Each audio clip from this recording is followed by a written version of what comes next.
It's almost impossible to make a good podcast without listening to great podcasts.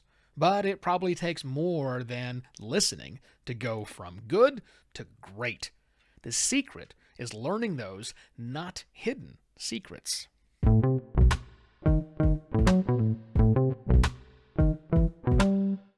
Hello and welcome to another podcast Pontifications with me, Evo Terra. Okay, I promise you this is about podcasting, but I need to set this up first by talking briefly about food and booze. Now, I'm a competent cook.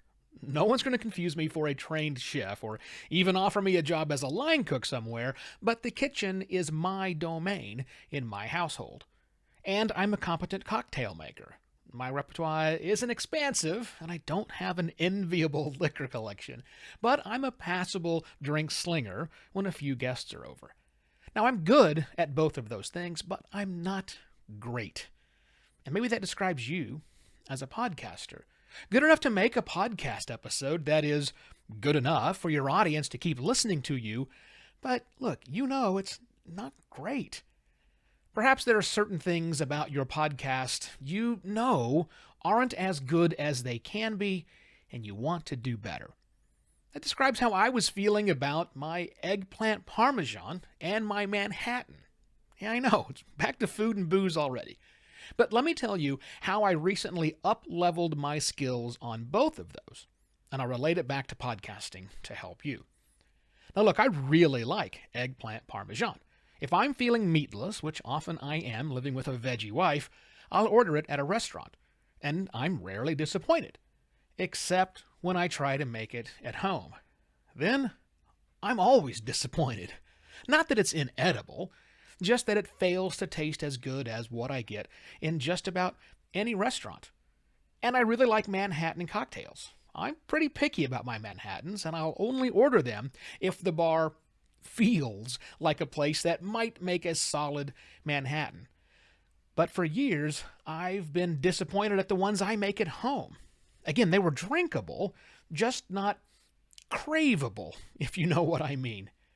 But all that changed recently. The eggplant parmesan I made last week was, as my wife said, restaurant quality. The Manhattans I'm mixing at home are on point now, and cause my cocktail-picky friends to do a double take. So what changed? Well, little things, believe it or not. I found the secret to both. Small things I'd been overlooking, or more honestly, rushing past previously. Things other people who are great at both of them know. Now, for the eggplant parm, I finally took the time to read that 600-word blog post that sits on top of the recipe. The one you probably skipped through as well. It contained 2 nuggets of info. Make smaller slices and use a 2-step cooking process that made all the difference in the world. For the Manhattan, I shared my frustrations with the grizzled ex-bartender that works at the booze shop. He told me I'd never ever get there with the cheap bottle of vermouth I was using. And yeah, he was right. So what's the lesson for you, podcaster? The lesson is that ordering more eggplant parmesan or drinking more Manhattans was never going to fix my issues, because I didn't know what my issues were. So, listening to more and more episodes of podcasts you love probably isn't going to fix your issue, because you don't know what your issue is. The solutions to my issues presented themselves when I finally asked for help and stopped going through the motions. Motions I'd gone through dozens or hundreds of times before. I stopped, I took stock, I recognized something was off, and then set out to finally find a solution. And that's what you need to do. Stop going through the motions you've been going through to make your episodes dozens or hundreds of times. Recognize that something is off, and then you go find a solution. Now, maybe that means digging deep into training courses or videos or books or other things produced by people who have found podcasting success where you're struggling.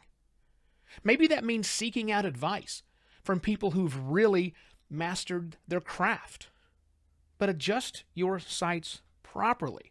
Note that I didn't ask for an audience with the top chef or the head mixologist at the Waldorf Astoria to fix my food and drink problem. Nor did I need to, really. I just needed to ask someone who was more capable and better than me. And I also didn't ask them, how do I become a great chef, or how do I become the next top bartender? Look, that's way too broad and doesn't deal with my specific pain points. Instead, I was focused. And at least in the case of the guy at the booze store, I engaged a person who knew more than me in a dialogue until a solution presented itself. Now, you can do the same. Podcast Movement 2022 is coming up in Dallas later on this month, and if you're attending, you'll have ample time and opportunity to get one-on-one time with podcasters and producers whom you admire. And I think you'll find most of them quite happy to sit down with you and share their secrets that really aren't all that secret with you. And the same goes for just about any podcast conference. So if attending one is in your realm of possibility, I suggest you prioritize that. But you don't have to do it in person. You can get involved in the podcasting community. Social media, various online forums, Discord servers, lots of places. Be friendly, be curious, be supportive. You'll find that many, heck, if not most podcasters, are very willing to share tips and tricks with others, just like you. Just be sure you're asking about your personal podcasting humps. They may have a secret that's really not so secret that might make all the difference in the world to you.